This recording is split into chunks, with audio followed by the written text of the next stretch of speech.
అటు పవన్ కళ్యాణ్ గారు చూసుకుంటే పార్టీ పెట్టి 10 సంవత్సరాలు అయింది. సో ఇప్పుడు టీడీపీతో ఒక పొత్తు ఏర్పాటు చేసుకున్నారు. ఇన్ని సంవత్సరాలు అయినప్పటికీ కూడా మరి జై భారత్ నేషనల్ పార్టీ రీసెంట్‌గానే స్థాపించబడింది. సో ఒక సస్టైన్ అవ్వాలి అంటే ఏదైనా ఒక పార్టీతో పొత్తు పెట్టుకొని డెవలప్ చేసుకొని అంటే అసెంబ్లీ కొంతమందిని పంపించాలని ఉద్దేశం ఇక్కడ ప్రజాబలం లేనప్పుడే నీకు పొత్తులు అవసరం. ప్రజాబలం జై భారత్ నేషనల్ పార్టీకి చాలా మెండుగా ఉంది.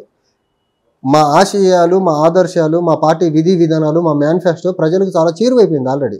సో ప్రజాబలం మాకున్నప్పుడు వేరే వాళ్ళతో పొత్తు అవసరం లేదు. మాకు ప్రజలతో పొత్తు ఉంటుంది ఆంధ్రప్రదేశ్లో. సో ప్రజాబలం లేని పార్టీలే పొత్తుల కోసం వెంపర్లాడుతూ ఉంటాయి. సో మాకు ప్రజాబలం ఉంది కాబట్టి వేరే పార్టీలతో పొత్తు మాకు అవసరం లేదు.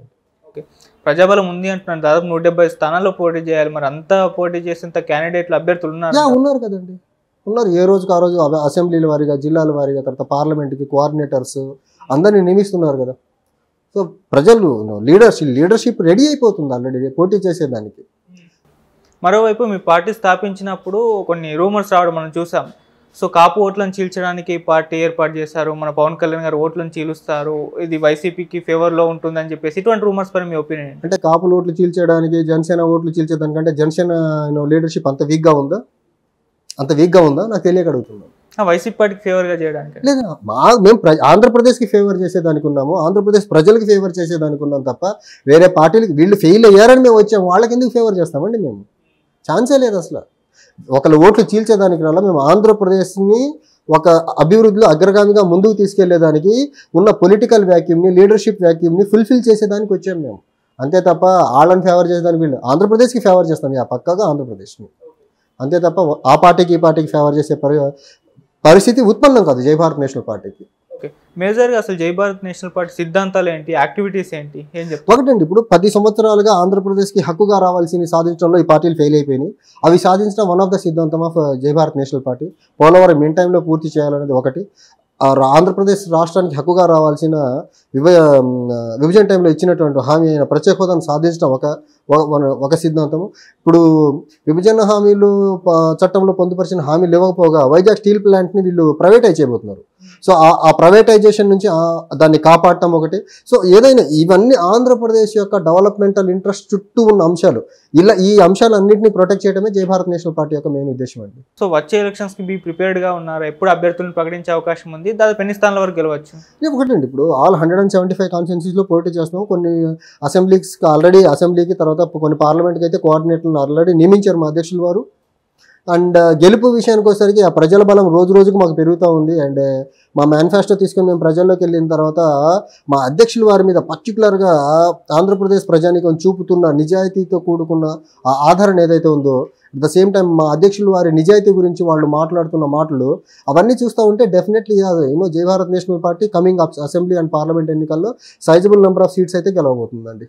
కొన్ని సర్వేలు చూస్తూ ఉన్నాం, అందులో అసలు జై భారత్ నేషనల్ పార్టీ యొక్క పొజిషన్ ఎక్కడుందో కూడా చూపించట్లేదు. అయితే టీడీపీ లేకుంటే వైసీపీ అంటే అవి సర్వేలు కాదండి, అవి పెయిడ్ సర్వేస్. అవి జెన్యున్గా జనాల్లోకి వెళ్ళి చేయించిన సర్వేలు కాదని.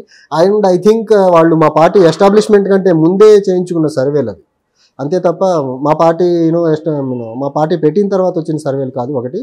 And most of the surveys ఏదో ఆ పార్టీకి లేకపోతే ఈ పార్టీకి పెయిడ్ సర్వేస్ తప్ప అవి నిజమైన సర్వేలని నమ్మే పరిస్థితులు అయితే మేము లేమండి. అంటే కొంతమంది ఏమంటున్నారంటే 2024 టార్గెట్గా జై భారత్ నేషనల్ పార్టీ ఏర్పడలేదు, 2029 ఎలక్షన్స్ కోసమనే ఏర్పడింది అంటే ఇప్పటికీ అలా ఏం లేదండి. ఇప్పుడు లాంగ్ రన్ బ్యాటిల్ ఒకటి డెఫినెట్గా ఉంటుంది, కానీ మేము ఈ ఎలక్షన్లు అంతా టేక్ ఇట్ ఈజీగా తీసుకోవట్లా. ఎవ్రీ ఎలక్షన్ మాకు చాలా సీరియస్ ఎలక్షనే.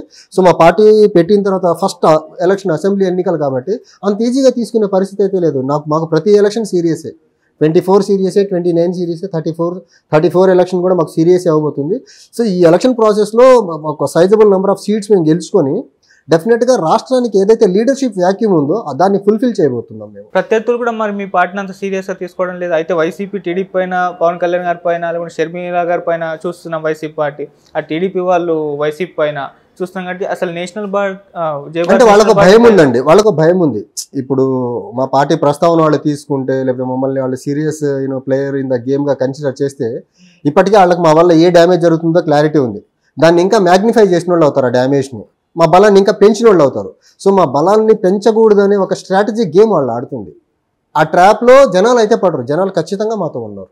అంటే ఎటువంటి డ్యామేజ్ చేస్తుంది, ఎటువంటి ప్రభావం వచ్చే ఎలక్షన్స్? ఒకటండి, ఇప్పుడు వీళ్ళది అవినీతి ట్రాక్ రికార్డు కదా. ఇప్పుడు జగన్మోహన్ రెడ్డి గారి మీద అయితే సిబిఐ ఈడీ కేసులు ఉన్నాయి, ఫార్చునేట్లీ ఆయన ప్రతి శుక్రవారం కోర్టుకి వెళ్లాల్సింది, అన్ఫార్చునేట్లీ ముఖ్యమంత్రి వెళ్ళేదానికి కొంచెం ఆ రిలీఫ్ తెచ్చుకున్నారు. రీసెంట్గా స్కిల్ డెవలప్మెంట్ కేసులో చంద్రబాబు నాయుడు గారు అరెస్ట్ అయ్యి ఆయన కూడా బెయిల్ మీద ఉన్నారు. వీళ్ళు ఇద్దరు బెయిల్ మీద ఉన్నోళ్ళు కదా. సో వీళ్ళిద్దరు బెయిల్ మీద ఉన్నోళ్ళు వీళ్ళకి ఏమాత్రం మాకు ఇంకొంచెం పాపులారిటీ పెరిగిందని ఎక్కడన్నా వస్తే వాళ్ళకి ఇంకా డ్యామేజ్ ఎక్కువ అవుతుంది. సో ఆ డ్యామేజ్ కంట్రోల్ మెజర్లో భాగంగానే వాళ్ళు మా గురించి ఎక్కడ బయటకు అంతా ప్రస్తావించట్ల. వాళ్ళు ఏమాత్రం ప్రస్తావించినా మాకు ఇంకా పాపులారిటీ పెరుగుద్ది, మా ఇమేజ్ పెరుగుద్ది, మా పార్టీ ఇంకా జనాల్లో బలంగా వెళ్తుంది. సో వాళ్ళు ఎవరు సపోర్ట్ లేకుండానే మేము వెళ్తున్నాం. వాళ్ళు మా గురించి ఏమాత్రం మాట్లాడితే అది మాకు ప్లస్ అవుతుంది. ఆ ప్లస్ అవడం వాళ్ళకి ఇష్టం లేక వాళ్ళు మా ప్రస్తావన తీసుకురావట్లేదు. ఇక మీరు వినుకొండ కోఆర్డినేటర్గా ఉన్నారు కాబట్టి మీ దగ్గరికి అంటే ఎటువంటి సమస్యలతో వస్తున్నారు ప్రజలు? అంటే ఒకటండి, ఇప్పుడు వినుకొండ ఇప్పుడు ఆ ఎమ్మెల్యే గిరిని ఏంటంటే వాళ్ళు స్వలాభాల కోసం వాడుకుంటున్నారు, వ్యవస్థల్ని స్వప్రయోజనాల కోసం వాడుతున్నారు. రీసెంట్గా నేను వినుకొండ వెళ్ళినప్పుడు నాకు ఒక విషయం నా దృష్టికి వచ్చింది ఏంటంటే, ఇక్కడ స్థానికంగా ఉన్న ఎమ్మెల్యే వచ్చేసి ఆల్మోస్ట్ స్థానికంగా 180 ఎకరాల భూమి అండి. 180 ఎకరాల భూమి ప్రజల దగ్గర నుంచి 2,75,000 కొనేసి ఇంకొక కొంత ఫారెస్ట్ భూమిని కబ్జా చేసేసి ఆ భూమి మొత్తాన్ని గంపగుత్తుగా జగనన్న ఇళ్ల స్కీమ్ అనే ఒక స్కీమ్ కమ్మాడు. ఎంత కమ్మాడంటే 2,75,000 కొన్న భూమిని 18 లక్షలు కమ్మి ఆ ఎమ్మెల్యే పదవిని ఆయన రియల్ ఎస్టేట్ వ్యాపారానికి అనుకూలంగా మార్చుకున్నాడు. అది కూడా పేద ప్రజల దగ్గర 2,75,000తో కొని గవర్నమెంట్కి 18 లక్షలకి అమ్మాడు. సో ఆయన ఎమ్మెల్యే పదవిని ప్రజా శ్రేయస్సు కోసం అభివృద్ధి కోసం వాడకుండా ఆయన రియల్ ఎస్టేట్ వ్యాపారం చేసుకునేదానికి వాడుతున్నాడు. ఇది అక్కడ ఉన్న దౌర్భాగ్యమైన పరిస్థితి. ఆ మున్సిపాలిటీలో ఈ రోజుకి ఒక పార్క్ లేదు. ఆ వినుకొండ టౌన్కి పాలిటెక్నిక్ కాలేజ్ చేస్తామని 15 సంవత్సరాల క్రితం ఇచ్చిన వాగ్దానము ఈ రోజుకి అది ఫుల్ఫిల్ చేయలేదు. సో వినుకొండ ఇప్పుడు మనం చూసుకుంటే నాకు తెలిసి దేశంలో ఉన్న బ్యాక్వర్డ్ మండల్స్లో వినుకొండ కాన్స్టిట్యున్సీలో ఒక మండలం బొల్లాపల్లి మండలం అని ఉందండి. అది నాకు తెలిసి దేశంలో ఉన్న అత్యంత వెనుకబడిన మండలం. ఆ మండలాన్ని డెవలప్ చేసేదానికి ఇప్పటి వరకు ఆల్మోస్ట్ 75 సంవత్సరాలు ఇండిపెండెంట్ ఇండియాలో కనీసం డెవలప్మెంట్కి నోచుకొని మండలం అండి. ఇట్స్ వెరీ అన్ఫార్చునేట్ అనమాట. కానీ అక్కడ ఉన్న ఇప్పుడు ఎమ్మెల్యే తర్వాత ప్రతిపక్షంలో ఉన్న అభ్యర్థి కూడా వాళ్ళ వ్యాపారాలు హైదరాబాద్ బెంగళూరు సెంట్రిక్గా తిరుగుతాయి. కానీ లోకల్గా అంత గవర్నమెంట్ ల్యాండ్ ఉండి కూడా అక్కడ వాళ్ళ ఇండస్ట్రీస్ అక్కడ పెట్టరు. వాళ్ళు అలా వాళ్ళ దాన్ని ఏమంటారు, అక్కడ స్థానికంగా అక్కడ వేరే ఇండస్ట్రీస్ని తీసుకురారు. అక్కడ డెవలప్మెంట్ని అయితే ఆ నియోజకవర్గానికి ఆమడ దూరంలో ఉంచారండి వీళ్ళు. ఆ విషయంలో బాగా సక్సెస్ అయ్యారు. కానీ వీళ్ళిద్దరూ టీడీపీ అండ్ వైసీపీ వాళ్ళిద్దరూ అయితే వాళ్ళు ఎమ్మెల్యే పదవులను అడ్డం పెట్టుకొని వాళ్ళ వ్యాపారాలను మాత్రం ఒక భయంకరంగా మ్యాగ్నిఫై చేసుకున్నారు. కొన్ని వేల కోట్లు అయితే సంపాదించుకోగలిగారండి. కానీ నియోజకవర్గాన్ని మాత్రం దేశంలో అత్యంత వెనుకబడిన మండలాలను ఆ నియోజకవర్గంలో ఉండగలిగేలా చేసే దాంట్లో చాలా భయంకరంగా వీళ్ళు సఫలీకృతులు అయ్యారండి. మరి మీరు ప్రూఫ్స్ ఉంటే కంప్లీట్ చేసి ఫైట్ చేయాల్సింది కదా. అంటే ఇప్పుడు ఒకటండి, ఇప్పుడు ఆ ల్యాండ్స్ ఇప్పుడు కొనేసి గవర్నమెంట్ అమ్మేశాడు కదా, అమ్మేశాడు. అది గవర్నమెంట్కి తెలుసు. అది ఏంటంటే లీగల్గా కొన్నాడు, తక్కువ కొని ఎక్కువ అమ్మేశాడు, రియల్ ఎస్టేట్ వ్యాపారం చేశాడు ఆయన. ఓకే. సో ఇక మేజర్గా ఎలక్షన్స్ అంటే ఖచ్చితంగా ప్రచారం అనేది చేయాల్సిన అవసరం ఉంటుంది. అటువైపు చూస్తుంటే సిద్ధం సభ అని వైసీపీ పెట్టింది, మేము సిద్ధమే అని వరాహి యాత్ర అని చెప్పేసి పవన్ కళ్యాణ్ గారు, ఇవన్నీ చూస్తున్నాం. మరి మీ పార్టీ ఎప్పుడు? మా పార్టీ అధ్యక్షులు వారు నిత్యం ప్రజల్లోనే ఉన్నారు కదండి. పార్టీ పెట్టకముందు ఉన్నారు, పార్టీ పెట్టిన తర్వాత కూడా ప్రజల్లో ఉన్నారు. ఈరోజు మా అధ్యక్షులు వారు విశాఖపట్నంలో ఉన్నారు, రేపు ఎల్లుండి విజయవాడలో ఉంటారు, తర్వాత కర్నూలు వెళ్తున్నారు. కాకపోతే అన్ఫార్చునేట్ థింగ్ ఏంటంటే ఇప్పుడు మీడియా ఏంటంటే కొన్ని పార్టీలకు కొమ్ము కాసే పరిస్థితిలో ఉండటం వల్ల మా అధ్యక్షులు వారు ఎక్కడున్నారో ఏం చేస్తున్నారో తెలిసే ప్రయత్నం పరిస్థితి లేదు. మీడియా అన్ని పార్టీలకి ఇచ్చే కవరేజ్ మాకు కూడా ఇవ్వగలిగితే మా అధ్యక్షులు వారు ఏం చేస్తున్నారు, మా పార్టీలో ఉన్న కోఆర్డినేటర్స్ ఏం చేస్తున్నారో తెలుస్తుంది.